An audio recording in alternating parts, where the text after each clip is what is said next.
अध्याय 8। एक अनजान सफर। ट्रेन धीरे धीरे स्टेशन से निकल रही थी। बाहर बारिश की बूंदें शीशे पर फिसल रही थीं और ठंडी हवा खिड़की से अंदर आ रही थी। आरव खिड़की के पास बैठा हुआ अपने विचारों में खोया था। जिंदगी की रफ्तार कहीं थम सी गई थी। वो एक सॉफ्टवेयर इंजीनियर था। हर दिन की तरह आज भी वही थकान, वही अकेलापन। शहर की भीड़ में उसका कोई नहीं था। माँ बाप अब नहीं थे और दोस्त बस नाम के रह गए थे।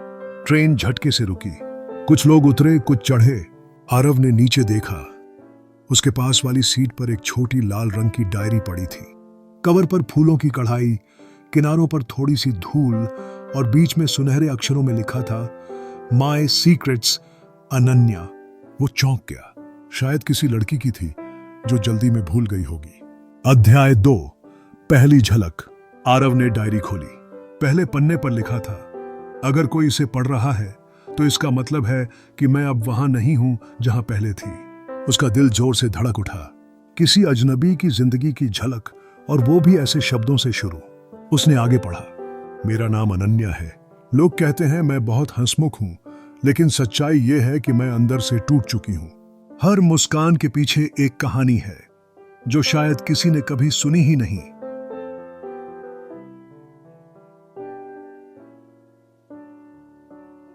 आरव को कुछ महसूस हुआ। वो पन्ने पलटता गया। हर लाइन जैसे किसी पुराने जख्म पर नमक छिड़क रही थी। अध्याय 3। अनन्या की दुनिया। डायरी के पन्नों में अनन्या की जिंदगी खुलने लगी। वो एक कॉलेज स्टूडेंट थी, कला की शौकीन, कविताओं में जीने वाली और सपनों में उड़ने वाली लड़की। उसने लिखा था, मुझे सूरज से नहीं चांद से लगाव है, क्योंकि सूरज सबको दिखता है पर चांद अंधेरे में साथ देता है। आरव मुस्कुराया। कई सालों बाद उसे किसी की बातें इतनी सच्ची लगी। फिर उसने एक पेज पढ़ा, आज मुझसे मां फिर नाराज हुई। वो कहती हैं मैं हर वक्त बेकार कविताएं लिखती रहती हूं। उन्हें क्या पता ये कविताएं ही मेरी सांस हैं। आरव को अपनी मां याद आई। वो भी हमेशा कहती थी, जिंदगी किताबों से नहीं काम से चलती है। ये शायद हर मां अपने तरीके से सही होती है, पर हर बच्चा अपने सपने में जीना चाहता है। अध्याय 4। अधूरा प्यार। कुछ पन्नों बाद आरव को एक नाम बार बार दिखा, रुद्र। हर पंक्ति में एक दर्द, एक मोहब्बत थी। रुद्र मुझे मुस्कुराना सिखाता है। वो कहता है मैं जब हंसती हूं तो पूरी दुनिया रोशन हो जाती है।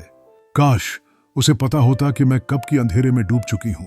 फिर आगे लिखा था, आज रुद्र ने मुझसे कहा कि उसे किसी और से प्यार है। मैं मुस्कुराई और कहा, मैं खुश हूं तुम्हारे लिए। पर उस पल मेरे अंदर कुछ टूट गया। आरव ने डायरी बंद की। उसकी आंखें भीग चुकी थीं। किसी अजनबी का दर्द उसके दिल तक पहुंच गया था। अध्याय 5। उस रात का सच। अगले दिन आरव ने ट्रेन में फिर वही रास्ता पकड़ा। वो उम्मीद कर रहा था कि शायद अनन्या फिर मिले, पर कोई नहीं आया। उसने डायरी दोबारा खोली। अंतिम कुछ पन्ने अधूरे थे, जैसे किसी ने जल्दी में लिखे हों। कभी कभी जिंदगी हमें वहीं छोड़ देती है जहां हम शुरुआत करते हैं। रुद्र मेरा अंत नहीं है। मेरा अंत तब होगा जब मैं खुद को भूल जाऊंगी।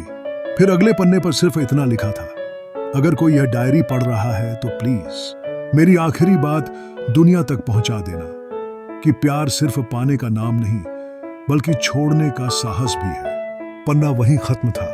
इसके बाद कोई पेज नहीं, कोई शब्द नहीं। अध्याय 6। तलाश। आरव बेचैन हो उठा। वो जानना चाहता था, अनन्या कौन थी? क्या वो सच में जिंदा है? उसने रेलवे पुलिस, लापता रिपोर्ट, सोशल मीडिया, सब जगह नाम खोजा।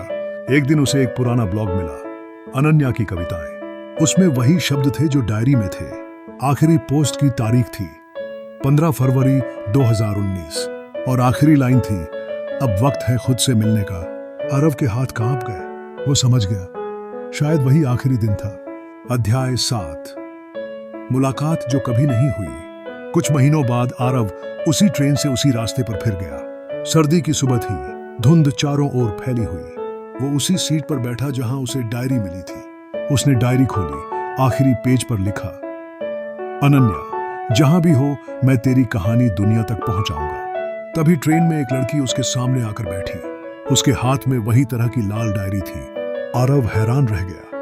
लड़की मुस्कुराई और बोली, आप शायद आरव हैं। आरव ने चौंक कर पूछा, आप मुझे कैसे जानती हैं? लड़की बोली, मैं अनन्या की छोटी बहन मायरा हूं। वो डायरी मेरी दीदी की थी जो 3 साल पहले इस ट्रेन में खो गई थी। पुलिस ने कभी नहीं ढूंढी और मैं आज तक उसका इंतजार कर रही थी। आरव की आंखें भर आईं। उसने डायरी आगे बढ़ाई, अब यह तुम्हारा हक है। मायरा ने डायरी को सीने से लगाया और कहा, धन्यवाद, आपने मुझे मेरी दीदी की आखिरी सांस लौटा दी।